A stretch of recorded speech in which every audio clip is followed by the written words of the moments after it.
Salutations la famille, salutations à ceux qui recherchent la vérité par la manifestation de la grâce du Verbe de Loba, l'unique créateur. Nous allons toujours dans Bible, dans Kalatambale, nous allons nous ressourcer, nous allons nous imprégner de la puissance, de la connaissance authentique et véritable. Bible, l'écriture originelle qui a été plagiée par le Concile du Nicée, par le canon biblique, entre autres.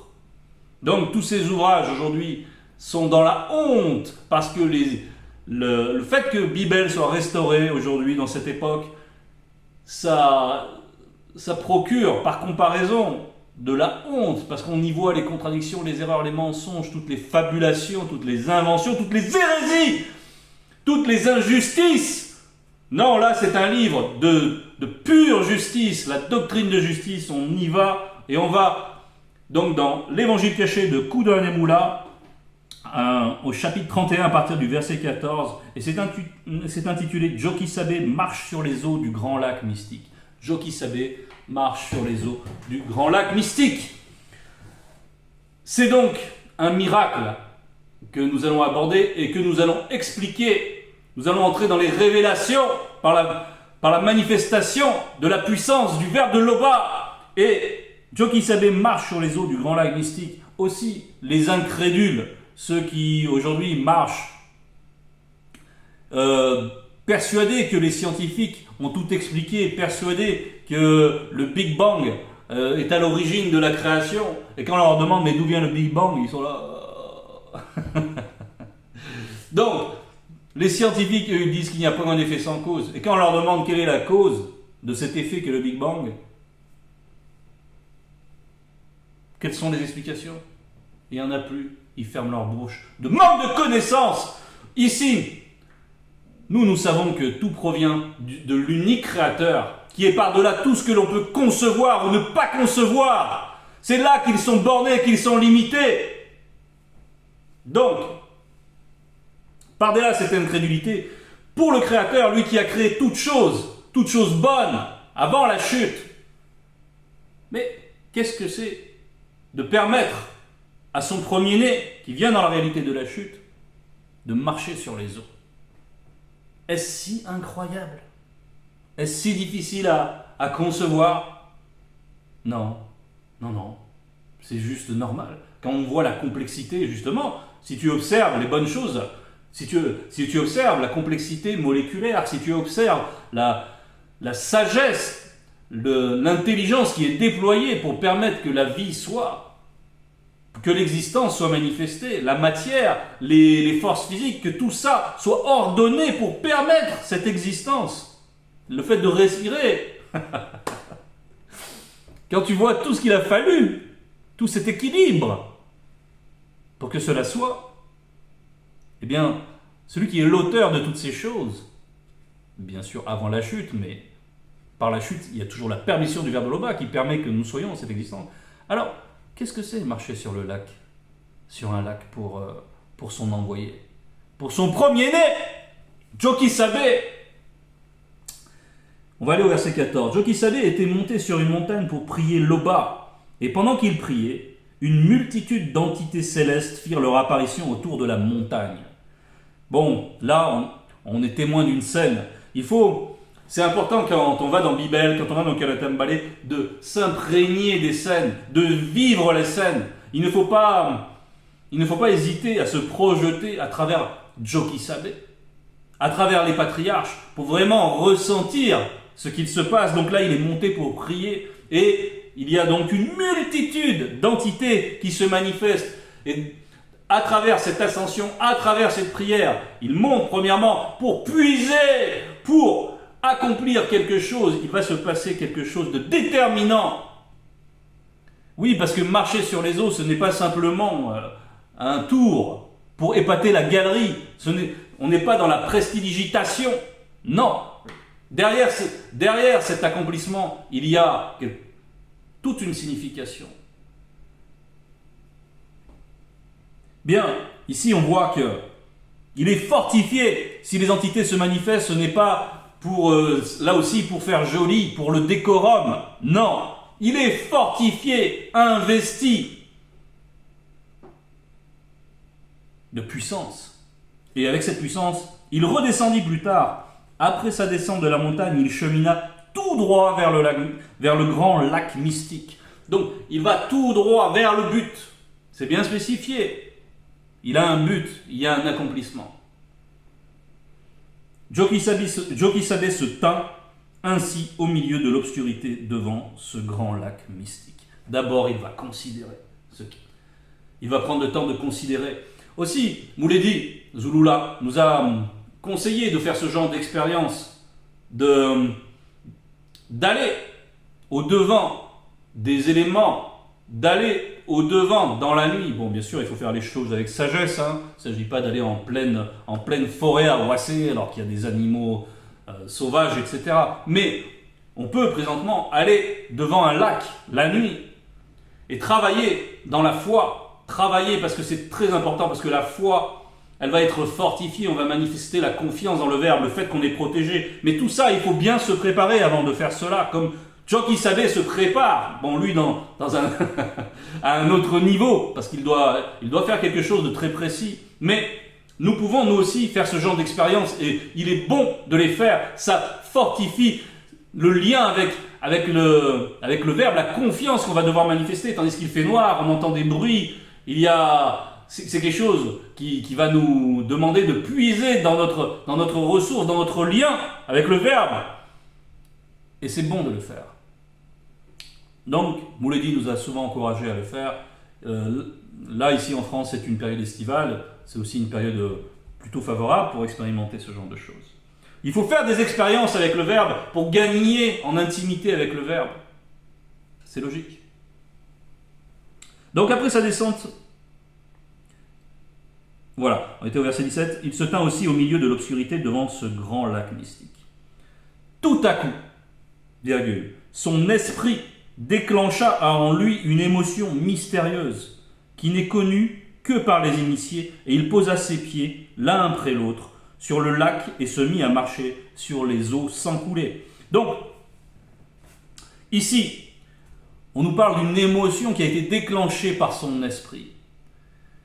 Et tout par-delà, parce que la marche qui va s'ensuivre part de cette émotion. Cette émotion, elle est essentielle. Sans cette émotion, sans ce qui s'accomplit avec cette émotion, qui vient de son esprit, mais qui va envahir aussi son âme et son corps, ces trois êtres, donc qui va les imprégner. Et qu'est-ce qui s'est passé ici? Mouledi nous a donné la révélation. Et moi, je prends de ce qui est à mon Mouledi et je m'en sers, là, présentement. Donc, cette émotion, elle est liée au fait qu'il se remémore. Qui est Moto? Qui est Moto avant la chute? Et la domination qu'il a sur tous les éléments, sur même toute la création du visible. Car Moto, qui est Adam dans les Bibles falsifiées, Adam, une créature chétive, etc. Moto était puissant, avait un corps qui ne craignait ni la mort, ni les maladies, qui ne pouvait être blessé. Il avait un Superman à côté, c'est un petit joueur de rien du tout. Il ne compte pas. Il avait la suprématie sur tous les éléments, sur tous les animaux. Moto. Et donc, Jokisabe se remémore dans cette émotion. Il rappelle cet héritage ancestral parce qu'il est venu, Jokisabe, en tant que fils de Moto. Donc, il est héritier de cette domination que Moto a sur les éléments. Et il y a cette connexion entre l'univers et Moto, et c'est très intime, et c'est de cela qu'il se remémore. Et tout son corps, tous ses êtres sont imprégnés de Jokisabe présentement. Et il y a un lien, il y a de l'eau dans son corps, il y a un élément commun avec le lac mystique, il y a une possibilité de fusionner ces éléments par la foi, par l'exercice d'une foi vivante. Et la foi fait que l'eau du lac mystique et l'eau qu'il y a dans le corps de Jokisabe sont en osmose. Et avec cette compatibilité-là, par la foi, Jokisabe entame cette marche qui est décrite là, Et il posa ses pieds l'un après l'autre sur le lac et se mit à marcher sur les eaux sans couler. Donc en restant à la surface. Parce que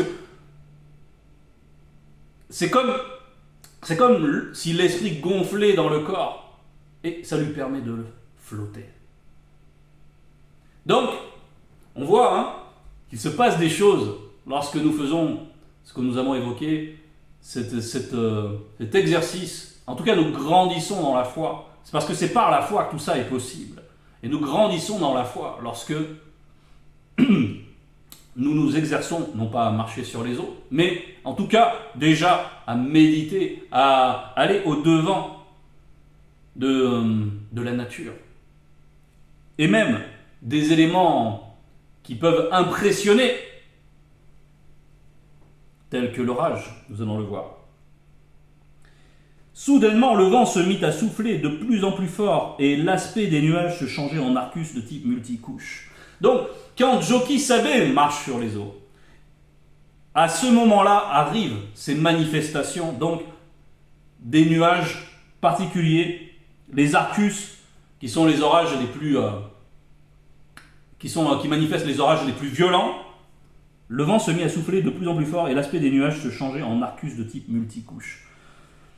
Dès lors que Joki Sabe se met à cheminer sur les eaux, en fait, lorsqu'il chemine sur les eaux, il chemine comme les 7 entités du commencement, comme elles ont cheminé sur l'eau primordiale pour façonner Wase, Minyangadu, Wase donc la terre. Et il y a eu toute une préparation. Et en même temps, c'est une domination et un accord et une alliance entre le spirituel et le physique qui est en création. C'est sous cela qu'il se joue. Et lorsque Joki Sabe perpétue cela, il rétablit la domination que Moto ensuite avait reçue. Il rétablit ce lien du spirituel avec le physique. Et cette domination du spirituel sur le visible de la chute. En cela, il répare ce que Moto, par sa chute,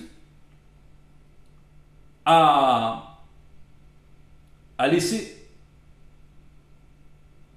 Donc, il faut comprendre tout ce qui se joue à ce moment-là. Et c'est pour ça qu'il y a ensuite une manifestation de cet orage. Nous allons voir pourquoi. L'orage devint si violent que l'électricité statique s'accumula entre les nuages d'orage et alla jusqu'à 100 millions de volts qui finirent par produire un plasma lors de la décharge, causant une expansion explosive de l'air par dégagement de la chaleur, qui se dissipant, dès cet instant, le plasma créa un éclair de lumière et de tonnerre. Donc là, on a toute la phénoménologie de cette manifestation. Et on nous présente, là c'est pour la part physique des choses. Et on nous dit ensuite, et l'éclair jaillissait avec une telle puissance que des voix et des coups de tonnerre se firent entendre. Et ça, dès lors qu'il commence à marcher sur les eaux. Donc, il y a le phénomène physique, mais derrière, il y a aussi les manifestations spirituelles. Et on nous parle de voix qu'on peut entendre lorsque l'éclair est très puissant, lorsque le tonnerre est très puissant. On peut en percevoir des voix qui sont derrière. Nous savons aussi que derrière ces orages, il y a des combats entre les entités et entre les Nanumoloma Bungulane, c'est-à-dire les anges déchus. Il y a des combats et cela se traduit dans le visible par cette activité des orages violents. Donc, malgré tout cela, Joki Sabe reste dans la concentration et continue à marcher sur les eaux. Et maintenant, donc on voit qu'il y a un combat. Tout cela, il y a eu une préparation. Et maintenant, il y a un combat qui se joue. Parce que Joki Sabe revendique l'héritage de Moto. Il est héritier de Moto dans le visible de la chute. Quoique, bien sûr, il est le premier-né de la création. Mais dans le visible de la chute, il devait accomplir cela. Et toutes sortes et races de Mengu Mamadiba, entre parenthèses sirènes des eaux, se mirent à observer Joki Sabe marcher sur les eaux. Donc, on voit que Là, les démons, là on nous parle des démons. On a parlé des anges déchus, il y a un combat qui s'est joué entre des entités, il y a un combat qui se joue là présentement entre les entités. Mais maintenant, il y a des démons qui viennent. Et qu'est-ce qu'elles font? Ces sirènes des eaux. Alors elles commencèrent à lancer... les Mengu Mamadiba firent entendre leur voix ensorcelante afin de l'envoûter, mais elles ne le purent pas. Donc, premièrement, elles essayent de perturber sa concentration, et par là même sa marche, et par là même ce qu'il est en train d'accomplir. Donc, elles essayent tout d'abord.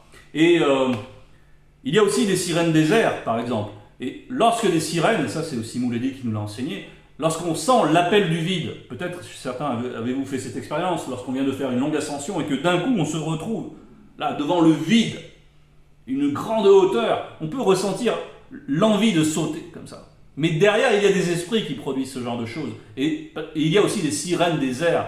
Donc, c'est un appel pour chuter, n'est-ce pas? Elles sont là pour contrarier nos pas, et voire même pour nous faire périr, pour nous faire chuter.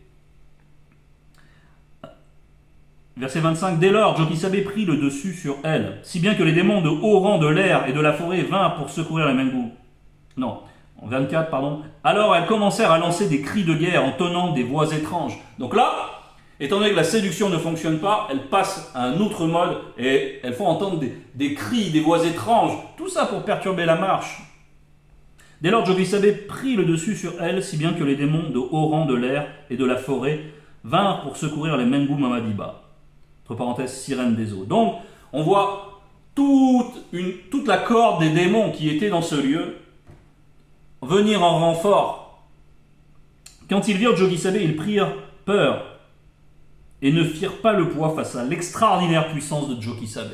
Donc la puissance qui émanait là de Jokisabe, ils ne pouvaient rien, ces démons. Ils ne pouvaient rien. Ils ne pouvaient que constater leur impuissance. Parce que Jokisabe, il accomplit ce qui est de toute façon. Personne ne peut perturber cette marche. Personne.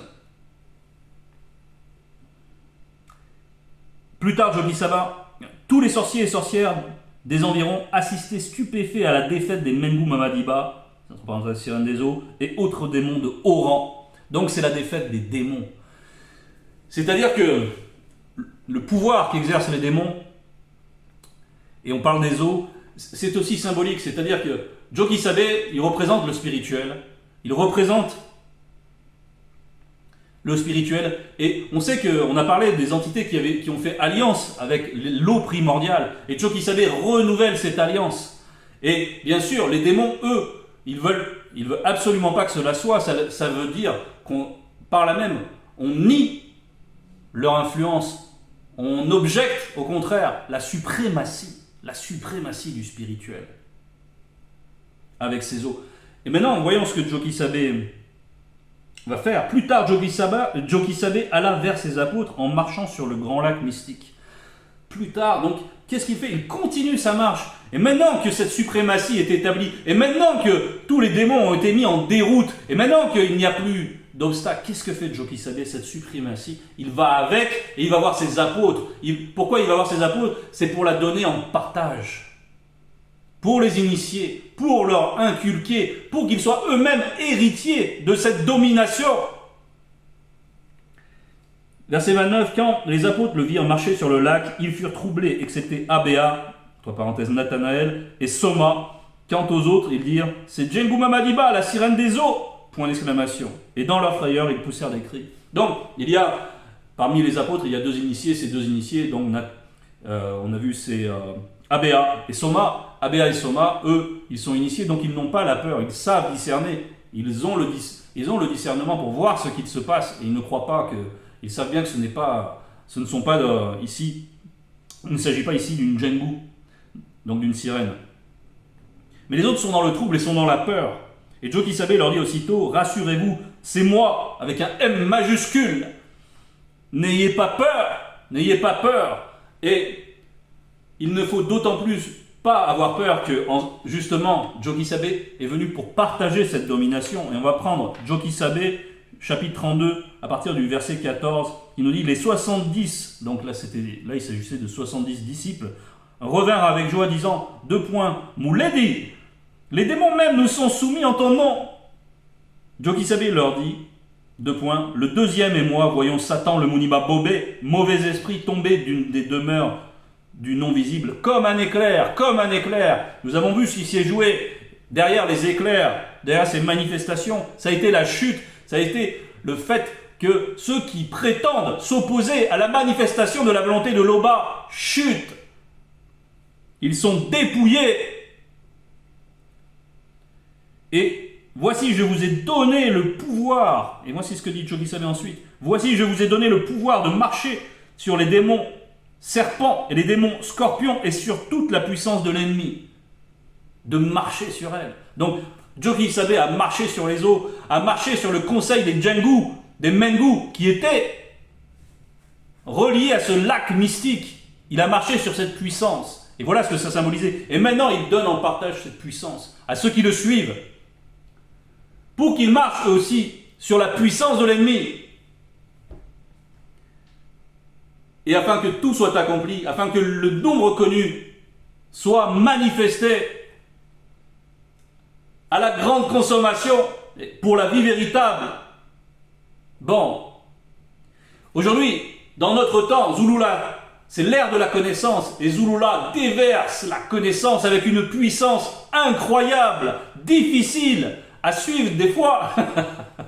Il faut réfléchir, on a besoin de faire des débriefs pour bien comprendre avec les frères et les sœurs, mais nous sommes guidés en cela par le Verbe, pourvu que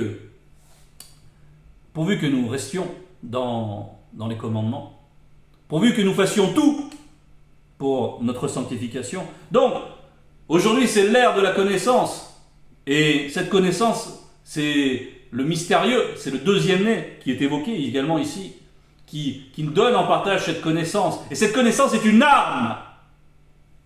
Et nous prenons de ce qui est à notre moulédi, nous nous servons de cette connaissance en tant qu'arme. Et à notre tour, nous allons parler du Verbe de Loba, témoigner de la vérité, de qui est l'unique véritable créateur, Loba, notre tété.